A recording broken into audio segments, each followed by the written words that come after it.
Ici à Angoulême pour le forum de la croissance verte, je suis avec Stéphanie Nair. Bonjour. Bonjour. Vous travaillez à la communauté d'agglomération de La Rochelle et on va parler ensemble d'un projet, mais ce n'est même plus à l'étape d'un projet, de navettes sans chauffeur. Oui. De quoi parle-t-on quand on dit ça?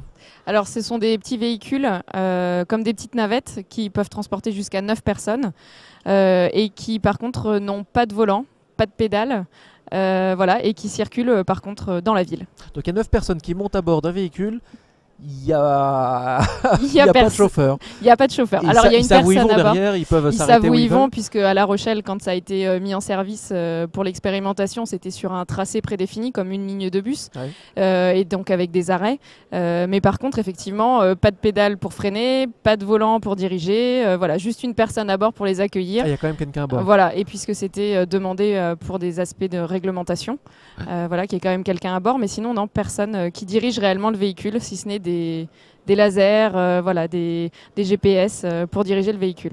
Du coup, j'imagine, oui, qu'il y a une tour de contrôle quelque part pour gérer toute la flotte. Une supervision, ouais, qui permet de gérer toute la flotte, mais c'est surtout les véhicules qui ont mémorisé en fait, et cartographié leur environnement et qui arrivent à se repérer à l'intérieur de cet environnement. D'accord. Durant cette expérimentation, il n'y a pas eu de problème? Zéro accident. Voilà, c'était notre plus belle réussite.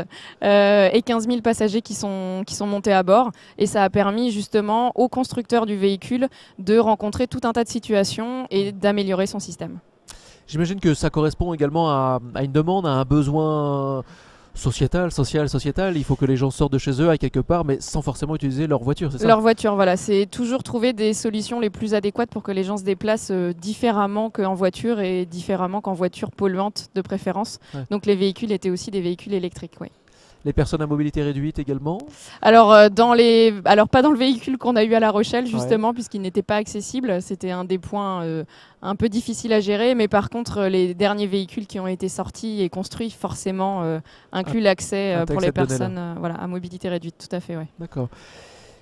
Toute cette expérimentation a été bien accueillie au début et puis là c'est un projet qui est lancé, ça y est, c'est parti. Alors l'expérimentation elle a duré sur 4 mois à La Rochelle, enfin en tout cas les véhicules ont circulé sur 4 mois et une des forces de ce projet, de la manière dont il a été mené à La Rochelle, c'est que justement on l'a préparé sur les 2 ans avant et que donc on a fait tout un travail auprès de la population locale pour justement qu'il soit bien accepté.